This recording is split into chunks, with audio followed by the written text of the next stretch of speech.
Good morning, Oklahoma. I'm Curtis Hare and welcome to SUNUP. Well, it's a special week here at OSU as hundreds of 4-Hers have overtaken the campus for the 103rd 4-H Roundup. We'll have more on that later on the show, but first, SUNUP's Elizabeth Hoketh catches up with Dr. Josh Lofton to find out how the corn crop is coming along. We're here now with Josh Lofton, our cropping systems specialist. So Josh, August is right around the corner and August typically means corn harvest. How are we looking on that timeline? Well, we're looking okay. We have a big stretch of corn that we can talk about. We'll probably start corn harvest sometime in August. Our really early planted corn is looking pretty good. I got an ear here from our early planted corn, so we have kind of finished out the corn. We have gone through dent layer. If you kind of see here, usually by the time we get to dent, which is what everybody likes to, those little dents at the top of the corn here, then we can actually look at the individual kernels themselves. And what we do is we look at a milk line. And typically from the top of the kernel all the way to the bottom, it takes about 4 weeks to dry down that crop. And we're about 25% milk line. So in about 3 weeks, we'll probably be at maturity for our corn. And then we're just relying on Mother Nature to dry us down on the crop. So if we got planted real early, we are probably maybe a little bit closer to half, 3/4, maybe even at physiological maturity. And we're on that dry down, but we're probably in this milk line stage for a bulk majority of our early corn. So 1st of August, we should be mature, and then a couple weeks beyond that, we'll probably start to see combines rolling through the field, getting corn into the bin. And really and truly, I think this early season crop is looking pretty good. This has been a unique year. We've basically, because of the rainfall patterns and where we've got rain, where we didn't get rain, where it was too wet, where it was too dry, we've been planting corn very consistently all the way through the summer. So early stuff looks pretty good, especially areas that caught rain. The later stuff that got planted into April and into May, maybe not so good. And we got some later planted corn behind us that looks really good, but has got a lot of season in front of it. Yeah, so talking about moisture, we've had kind of a crazy summer in terms of the weather. We just got a lot of rain. How has that been affecting the corn? Is there anything that's doing? Yeah, and I think that's really altered how the corn looks at every planting time. In our really early stuff, we caught most of us caught some really nice rains that has filled out the crop nicely. However, we are starting to see kind of some late season disease start popping in. And when we talk about really late season disease, we talk about this aspergillus or A. flavus.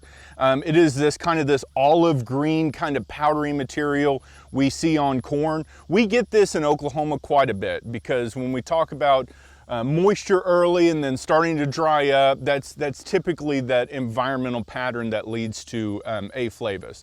Now, a lot of growers might start looking at this and really start worrying about aflatoxin because that's the chemical that's associated with this aspergillus fungus.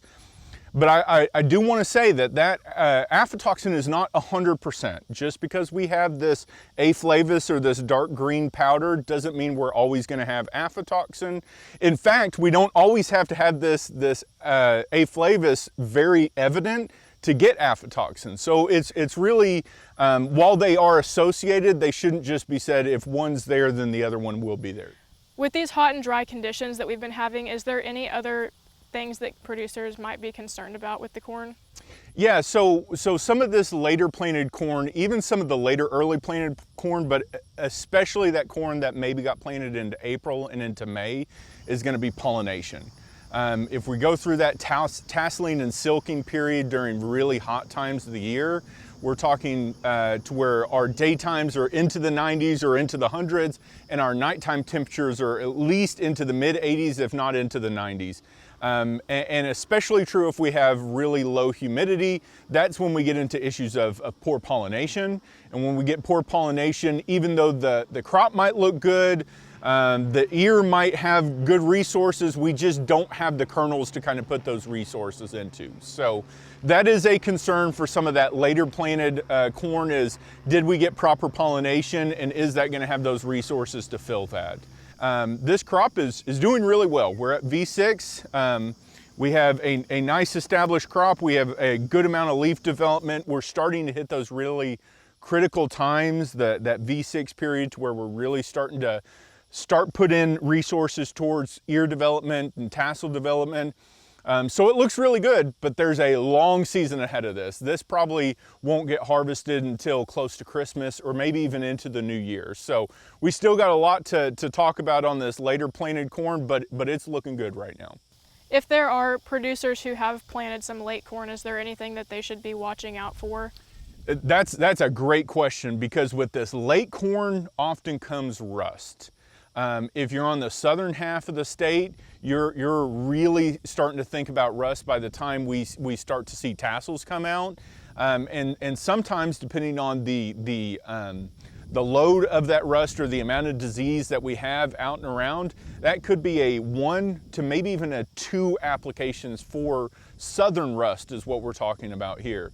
In the north central part, so this northern, it gets a lot less and less likely and a lot less and less impactful, but in a year that has the right conditions, we can see rust come in pretty early in that reproductive cycle, and we will have to apply. So late season diseases, especially as we really start spiking that humidity in August, and as things start to cool down, we could see southern rust come into that. And any producer that is planting kind of past that middle of June really has to be looking into southern rust as their main yield limiting factor here. Yeah, well, we'll hope to see some good yields. Yep.